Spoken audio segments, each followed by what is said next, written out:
এক ভাইকে এক নারী সাংবাদিক জিজ্ঞাসা করছে যে আপনার জীবনের আশা কি।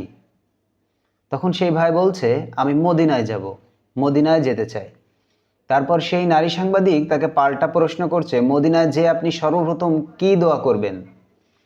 তখন তিনি বলছেন যে আমি যেন আমার মায়ের কোলে মৃত্যুবরণ করি।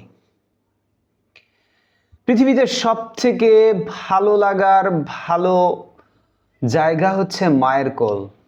এবং সে ভাই বলছে আমি যেন আমার মায়ের কোলে মৃত্যুবরণ করতে পারি।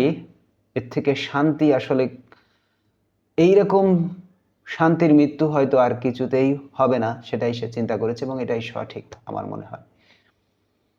মা হচ্ছে পৃথিবীর সব থেকে শান্তির জায়গা। মা হচ্ছে পৃথিবীতে জান্নাত।